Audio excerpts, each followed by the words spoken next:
మొత్తం అతలాకుతలం అయిపోయింది. అయితే ఈ వర్షాల దాటికి ఏకంగా యూపీలో ఇప్పటివరకు 74 మంది మరణించినట్టుగా తెలుస్తోంది. ఇంకొంతమంది గల్లంత అయిపోయారు.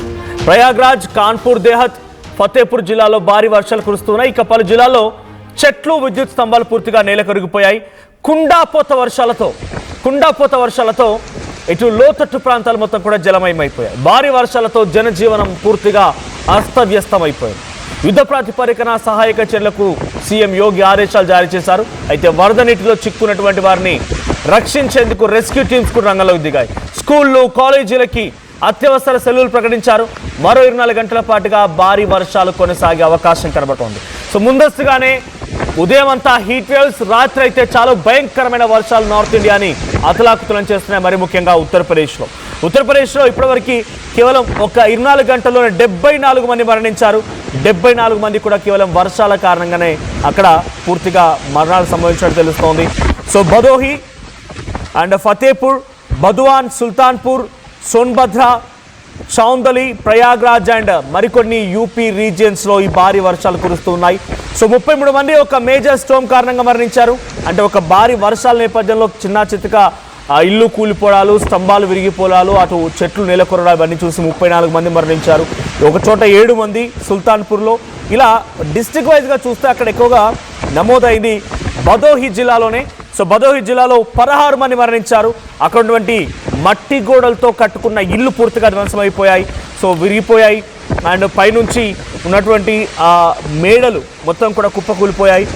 ఎలక్ట్రిక్ సప్లై కానివ్వండి, పవర్ లైన్స్ తెగిపోవడంతో కొంతమంది, ట్రీస్ అన్నీ కూడా నేలకొరడంతో మరికొంతమంది. ఎక్కువగా ఈ డిస్టిక్లో గోపీగంజ్ అండ్ ఔరాజ్ ఈ డిస్టిక్స్ మాత్రం, ఈ యొక్క ఏరియాస్ మాత్రం చాలా భయంకరంగా ధ్వంసమైంది. మీకు ఇంట్రెస్టింగ్ విజువల్ చూపిస్తాను. ఇట్స్ నాట్ ఇంట్రెస్టింగ్ బట్ డెఫినెట్గా కొంత ప్రమాదమే. సో ఆ విజువల్లో ఒక వ్యక్తి హోర్డింగ్ కడుతున్నాడు, ఒక ఫ్లెక్సీ సంబంధించి ఆ హోర్డింగ్ కడుతూ ఉన్నాడు. సో ఆ హోర్డింగ్ ఒక్కసారిగా ఆ గాలి దుమారానికి విరిగిపడడంతో ఆ వ్యక్తి ఎక్కడో సుమారుగా 100 మీటర్ల ఎత్తుకి ఎగిరిపడి కింద పడిపోయాడు. సో ప్రస్తుతమైన ప్రాణాలు కోల్పోయినట్టు తెలుస్తోంది. ఇక్కడ ఆయన కోసం వెతుకులుతూ ఉన్నారు. కొన్ని విజువల్స్ మనం చూస్తున్నాం. సో అవి చూడండి, పైకి ఎక్కడికో తల కిందలైపోయి ఎగిరి విసిరి కొట్టినట్టు అయిపోయింది. ఒకసారి ఆ విజువల్ చూద్దాం. రైట్. సో ఆ విజువల్ మీరు చూడవచ్చు. ఆ విజువల్లో హోర్డింగ్ కడుతూ ఉన్నటువంటి వ్యక్తి ఒక్కసారిగా ఈ గాలి దుమారానికి ఆ హోర్డింగ్ విరిగిపోయింది, దూరంగా విసిరివేయబడింది. ఆ వ్యక్తి ఆ హోర్డింగ్ పై నిల్చొని ఫ్లెక్సీ కడుతూ ఉంటే చాలా దూరంగా విసిరేయబడ్డాడు, ప్రాణాలు కోల్పోయాడు. ఇది ఒకటే కాదు, ఫతేపూర్ జిల్లాలో 9 మరణాలు సంభవించాయి. అక్కడ కూడా చెట్లు విరిగిపోవడాలు, హౌసెస్ కొలాప్స్ అవడాలు, ఆ తర్వాత ఉరుములు మెరుపుల కారణం కూడా పలు చోట్ల పిడుగుపాటు కూడా పడి మరణించినట్టు తెలుస్తోంది. సో చాలా వరకు ఫార్మర్స్ థండర్ స్టార్మ్ కారణంగా అక్కడ మరణించారు. సో చాలామంది ఇళ్లలో నుంచి, అంటే వ్యవసాయ క్షేత్రం నుంచి తిరిగి వస్తుండగా ఈ ఘటనలు జరిగాయి. ఎలక్ట్రిక్ పోల్స్ ధ్వంసం అయిపోయాయి. ఇక బుధవాన్ డిస్టిక్లో 5 మరణించారు. అక్కడ కూడా సేమ్ సిచ్యువేషన్. చందోలి డిస్టిక్లో 2 మరణించారు. సోన్భద్ర జిల్లాలో 1 మరణించారు. సో వీళ్ళంతా కూడా హైటే వెరీ డే టైంలో వెరీ హీట్గా ఉండడం, సడన్గా రాత్రి అయ్యేసరికల్లా బే ఆఫ్ బెంగాల్ సంబంధించి ఒక్కసారిగా వేవ్స్ తాకిడి మొత్తాన్ని కంట్రోల్ చేయడం కోసం వచ్చినటువంటి ఏమంటారు మాయిశ్చర్ ఫ్లో కానివ్వండి. సో తర్వాత ఒక్కసారిగా భారీ వర్షం. So super cell like thunder clouds, intense down drafts, destructive straight line winds, cloud to ground lighting. So ఉరుములు మెరుపులు, ఒక్కసారిగా భయంకరమైనటువంటి కారు మబ్బులు కమ్ముకోవడం, ఇంటెన్స్ డౌన్ డ్రాఫ్ట్స్, ఒక్కసారిగా భయంకరమైన వర్షాల కారణంగా అక్కడ ఉన్నటువంటి ఆ వాతావరణం మొత్తం కూడా చల్లబడిపోవడం, తర్వాత వరదల బీభత్సం కూడా సృష్టించిందంట. సో ఎగ్జాక్ట్గా మిడ్లో ఉన్నాం మనం. సో మిడ్ మే ఇప్పుడు వర్షాలు అలాంటి మొదలైపోయాయి. ఇది కేవలం నార్త్ ఇండియా వైపే కాదు, మరొక 3-4 రోజుల్లో తెలంగాణ ఇప్పటికే వాతావరణ మార్పు జరిగింది. మీరు చూడవచ్చు, బహుశా ఈ సమయానికల్లా గట్టిగా ఎండ కాస్తూ ఉండేది. కొన్ని జిల్లాల్లో తెలంగాణలో, ఆంధ్రప్రదేశ్లో కూడా మబ్బు పట్టుకొని ఉంది. సో ఏ క్షణమైనా 2-3 రోజుల్లో భయంకరమైన వర్షాలు తెలుగు స్టేట్స్ కూడా హిట్ చేసే అవకాశం ఉంది. సో ఉదయాన్నంతా భారీగా అక్కడ హీట్ వేవ్స్ రావడం, సాయంత్రం సమయానికల్లా మళ్ళీ భారీ వర్షాలు నమోదవడంతో ఉత్తరప్రదేశ్ మొత్తం కూడా అతలాకుతలం అవుతుంది. కొన్ని విజువల్స్ చూద్దాం. ఉత్తరప్రదేశ్ ఇప్పుడు ఎటువంటి సిచ్యువేషన్ ఉందనేది ఆ వీడియో చూస్తే అర్థమవుతుంది.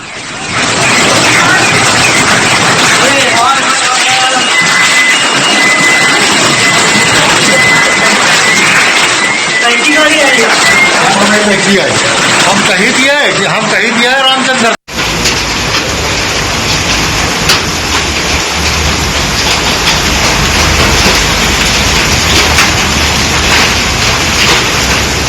పడడం చూసాం.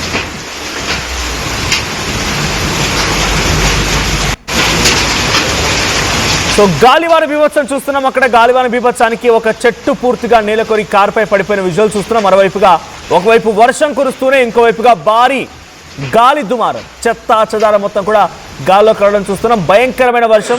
సో ఎక్కడ చూసినా ఆ ఎక్స్ట్రీమ్ ఆ గాలి దుమారం, ఒకసారి డస్ట్ స్టామ్ అంటూ ఉంటారు. గాలి దుమారంతో ఉత్తరప్రదేశ్లోని పలు ప్రాంతాల్లో భయంకరమైనటువంటి సిచ్యువేషన్ ఉంది. ఇప్పటివరకు 74 మంది మరణించారు. ఇక్కడ ఆ చెట్టు పూర్తిగా చాలా వేర్లతో సహా కూకట్టు వేలతో పికిల్చి వేయడం అంటే ఇదేనేమో బహుశా. సో కూకట్టు వేలతో సహా ఒక్కసారిగా నేల కొరిగి అక్కడ కారుపై పడిపోయింది. సో ఈ ఘటనలో ఆల్రెడీ ఆ కార్లో ఉన్నటువంటి ఒక వ్యక్తి కూడా మరణించినట్టు తెలుస్తోంది. ఇంకోవైపు కంటిన్యూస్ రెయిన్ కురుస్తూనే ఉంది. ఇంకా సో ఒక జిల్లాకు సంబంధించి ఒక భదోహి జిల్లాలోనే సుమారుగా 16 మంది మరణించారు. దాంట్లో ఒకే కుటుంబానికి సంబంధించి 4 కూడా మరణించినట్టు తెలుస్తుంది. వారంతా కూడా ఒక మట్టి గోడలు ఉన్నటువంటి ఇంట్లో ఉండిపోయారు. సో వారంతా ఒక్కసారిగా భారీ వర్షానికి గాలి దుమారానికి మట్టి గోడలతో ఉన్నటువంటి ఇల్లు కుప్పకూలిపోవడంతో 4 కూడా అక్కడే మరణించారు. సుమారుగా ఆ ఘటనకు సంబంధించి దాంట్లో ఒక ఎల్డర్లీ ఉమెన్ ఉన్నారు, ముగ్గురు పిల్లలు ఉన్నారు. సో కొంత తల్లి 3 పిల్లలు అని తెలుస్తూ వారంతా కూడా స్పాట్లోనే మరణించారు. సో అక్కడ సహాయక చర్యలకు సంబంధించి వెంటనే హుటాహుటిన అక్కడికి స్థానికులు చేరుకొని అందరూ కూడా వెలికి తీసే ప్రయత్నం చేసి ఆ లోపుగానే వారంతా చనిపోయారు. ఇక ఫతేపూర్ జిల్లాలో కూడా ఈ రకంగానే ఒక భారీ వృక్షం కదులుతున్నటువంటి కారుపై పడిపోయింది. సో ఈ సంఘటనలో కూడా 2 మరణించారు. So meteorologist said wind gust during the storm may have caused dangerous levels. అక్కడ డేంజరస్ లెవెల్ని దాటి గాలి బీభత్సం సృష్టించిందట. అందుకే ఇటువంటి ఘటన జరిగిందని చెప్తున్నారు అధికారులు. సో సుల్తాన్పూర్లో temporary wedding and pandal structure, అంటే అక్కడ కొత్తగా వివాహం చేసుకుంటున్నటువంటి కుటుంబం సంబంధించి అక్కడ మండపాన్ని ఏర్పాటు చేస్తే ఆ మండపం సడన్గా కుప్పకూలిపోయింది. దాని కింద 6 మరణించారు. సో మెటల్ ఫ్రేమ్స్ అన్ని విరిగిపోయాయి. ఎలక్ట్రిక్ వైర్లు ఆ మెటల్ ఫ్రేమ్స్ పై పడిపోవడంతో అక్కడ 6 మరణించినట్టు తెలుస్తోంది. సో ఇంకొంతమంది చాలా తీవ్రంగా గాయాలయ్యాయి. సో కొత్తగా పెళ్లి చేసుకుంటున్నటువంటి ఆ మండపం కింద ఎలక్ట్రిక్ షాక్ సర్క్యూట్ కూడా జరిగింది. ఆ మెటల్స్ సంబంధించి ఆ వైర్లు అండ్ ఆ ఐరన్ మెటల్స్ అన్నీ కూడా. సో 6 మరణించారు, ఇంకొంతమందికి గాయాలయ్యాయి. ఇక బుద్వాన్ డిస్టిక్లో 2 పిల్లలే, కొన్ని క్షణాల్లోనే 2 అమ్మాయిలే. So rain soaked wall collapsed while they were inside the house. So same Badaun జిల్లాలో కూడా ఒక ఇల్లు కుప్పకూలిపోవడంతో అక్కడ 2 అమ్మాయిలు స్పాట్లో మరణించారు. సో ఇంకా చాలా వరకు వ్యవసాయ క్షేత్రాల్లో వ్యవసాయం కోసం వెళ్ళినటువంటి ఆ రైతులందరూ కూడా ఉరుములు మెరుపులతో కూడిన భారీ వర్షాల కారణంగా పిడుగుపాటు కూడా పడిపోయి వాళ్ళంతా కూడా మరణించినట్టు తెలుస్తుంది. మొత్తంగా 74 మంది మరణించారు వివిధ కారణాల చేత. ఉత్తరప్రదేశ్లోనే కాదు, మరికొన్ని రోజుల్లోనే 3-4 రోజుల్లో మ్యాక్సిమం ఈరోజు ఆల్రెడీ వాతావరణం మారిపోయింది. ఇప్పటికీ వాతావరణ పరిస్థితి చూస్తుంటుంటారు. సో తెలుగు స్టేట్స్లో కూడా ఇదే మాదిరిగా వర్షాలు ముందస్తుగా రాబోతున్నాయి. ఈరోజు మే 14, అంటే మనం మిడ్ మేలో ఉన్నాం. మరొక 2-3 రోజుల్లోనే ఈ భారీ వర్ష సూచన తెలుగు రాష్ట్రాలకు కూడా ఉంది. అంటే ఈ స్థాయిలోనే గాలి దుమారం భయంకరమైన వర్షాలు కురిసే అవకాశం కూడా ఉంది. సో ఆల్రెడీ పంట చేతికొచ్చిన రైతులు కళ్ళాల దగ్గర పంటని ఆరబోస్తూ ఉన్నారు. వాటిని వెంటనే అమ్ముకునే ప్రయత్నం చేయండి. ప్రభుత్వాలు కూడా వేగవంతంగా పంటను కొనుగోలు చేసే ప్రయత్నం చేయాలి. మరి ముఖ్యంగా రైతులు ఎక్కువగా ఫైనాన్షియల్గా లాస్ అయ్యే అవకాశం ఉంది. కాబట్టి ఇక కొన్ని చిన్న ఇళ్లలో, అంటే ఆల్రెడీ పాతబడిపోయినటువంటి ఇల్లు కానీ, మట్టి గోడలు ఉన్నటువంటి ఇల్లు కానీ, శిథిలావస్థల ఇళ్ల నుంచి కొంచెం దూరంగా ఉండే ప్రయత్నం చేయండి. చెట్ల దగ్గర నుంచి దూరంగా ఉండండి. సో భయంకరమైన వర్షాలు 2-3 రోజుల్లో తెలుగు స్టేట్స్ని కూడా హిట్ చేసే అవకాశం ఉంది. ఈసారి ముందస్తుగా ఋతుపవనాలు ఎంట్రీ ఇస్తున్నాయని కూడా ఆర్టీఓ ముందుగానే చెప్పుకొచ్చింది. సో ఆ నేపథ్యంలో తెలుగు స్టేట్స్లో మరొక 2-3 రోజుల్లో భారీ వర్షాలు ఉండే అవకాశం ఉంది. ఉత్తరప్రదేశ్లో ఏ మాదిరిగా సిచ్యువేషన్ ఉందో అంతటి సిచ్యువేషన్ తెలుగు స్టేట్స్లో కూడా హిట్ చేయబోతుందా, ఏం జరుగుతుందో చూడాలి.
చిన్న చిన్న ఆనందాలు 35 ఏళ్లుగా నా జీవితంలో లేవు.